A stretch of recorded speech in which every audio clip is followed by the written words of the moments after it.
Welcome to another episode of Charitably Speaking. The Tucson Realtors Charitable Foundation has begun a spotlight series. Each month, we will feature local charities as part of a theme.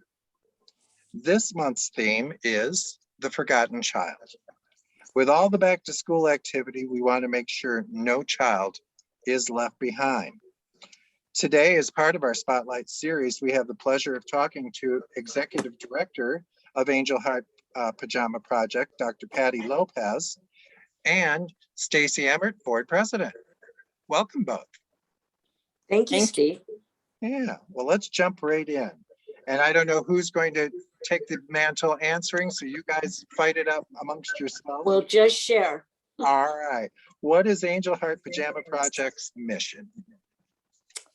Our mission for Angel Heart is that we provide brand new pajamas, books, cuddle pillows, and also to homeless children in foster care, shelters. We work through food banks, any child that's socioeconomically depressed or actually seriously ill too. We work with several of the children's hospitals and clinics. So we want to make sure that our children, when they're in transition and upheaval, as you know, they're living in some upheaval, that we provide comfort and care to them. It sounds like you've sort of developed more people reaching out along the way. I mean, with the children who are sick in the hospitals and everything else, like maybe you started in one place and it just kept growing. It does. It has. It's grown. We've grown from 3 organizations that we work through and with to now over 80 organizations in 8 short years. And we consider ourselves relatively small, but we're serving a lot of children with very little resources. Well, how many children are you currently serving? Stacie, do you want to answer? Or? Well, each quarter we support about 32 agencies by providing them PJs and books and cuddle pillows. And we give 30 pillows and pajamas and books to each agency, and then they distribute as they, see the families. As Patti mentioned, if it's one of the community food banks, then, as they see someone who's in need. So we have given about 750 every quarter. So that's what we're currently supporting. That's great. I'm going to add though, that by the end of the year, Stacie talked each quarter what we call emergency clauses, but then between November and December, we do the additional 50 or so agencies. That's where we get the 80 during the holidays. So totally it's about 5,000 a year, 5,000 books, pajamas, and cuddle pillows. That's amazing. Then in addition to that, we are now sponsoring little free libraries. So we currently have one where we have a small outlet room at Wakefield Middle School. And we have one in process of being put up with Tucson Police Department at the Harsty location on Alvernon and 22nd Street. And in part, those sort of sustain themselves and we just monitor them and add books as needed. But the idea is get a book, take a book. If you want to leave a book, you can also.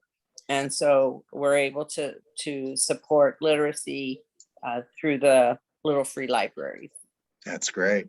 Do you think that the back to school promotions help or hurt your fundraising efforts? I don't believe it really does much either way because we're pretty collaborative and cross and work with other agencies and organizations. As a matter of fact, we just did a big back to school book drive at our book fair at Barnes & Noble last weekend. And Barnes & Noble is gracious enough, if we do a book fair and get the word out, we get 25% of the proceeds sold that day in stores and online. And then in turn, we get our books. We buy a lot of books from them with the gift cards that they give us through the book fairs. So we tend to just piggyback on back to school things. And again, we're in this together with the rest of the community, supporting every child. And we agree, no child should ever be left behind.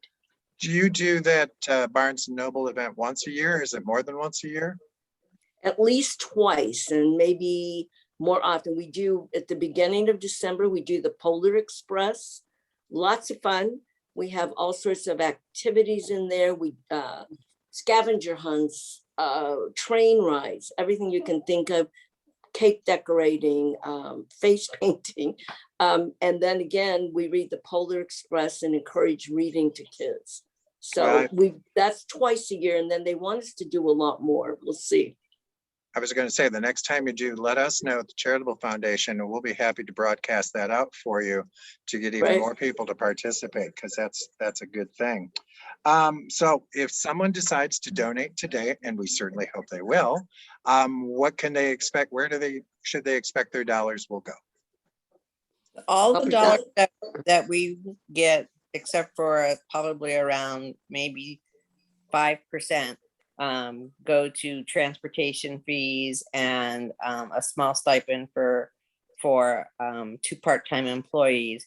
All the monies go right back to purchase new pajamas, new books, and materials that we need to wrap them. So Nana, who was our founder, she had ribboned them in a very specific way. And so we fold the pajamas, we remove all the tags, we wrap them in a ribbon, and so materials go towards the ribbon. Financially, materials go towards buying the ribbon. And then in December, as Patti mentioned, we give to organizations, and we know specifically the gender of the child and the age. So we match pajamas and a book, and we place them in a bag. So some monies go towards, the little plastic drawstrings, but most of our monies goes right back to books and pajamas for kids. 95% is for program, 95 to 98% is program. That's good to hear. What is Angel Heart Pajama Project's biggest challenge? Is it dollars or volunteers or maybe something else? All of the above. It's like any nonprofit. Dollars is definitely one. We have had in the past many pajama drives where local businesses, churches, schools, synagogues would collect and donate pajamas, but with COVID, that's been hard. So we have to go out and buy them. And so the dollars really help. So that volunteers, we've been pretty blessed that we get quite a few volunteers. And then I guess the other thing, we have a space now, we don't pay for space at Wakefield Middle School, which is on South 6th and 44th Street. But it's a small room. As we keep growing, maybe a larger space somewhere. That leads me right into my next question, which is every charity has what they can do now, what they can do in the future, and a pipe dream that seems beyond reach. So what is your pipe dream? Maybe a nice warehouse where we could really be processing and folding and wrapping the pajamas and have all the books, displayed by age and grade level. So we match the child and the book, make sure it's age appropriate, etc. And my pipe dream would be to, as Patti said, a warehouse, but I would prefer our warehouse to be more like a home, and a place where people could come and actually prepare pajamas, make pajamas if they so wished, like have a sewing room. We do have a couple of organizations that have made some pajama bottoms for us, and then we purchase the tops to go with them. So it would be great to have a location where people could come and we could actually have a little bit more attention given to the children than we actually see now. So we do see some children when we give them, but it would be nice to interact more with the children if we could. Yeah. Well, Patti and Stacie, I want to thank you both for agreeing to be part of our very first Spotlight series. Thank you. We're very Thank honored. you. Yes. Appreciate it greatly. And viewers, you can donate now by clicking the link below. And remember, let's leave no child left behind.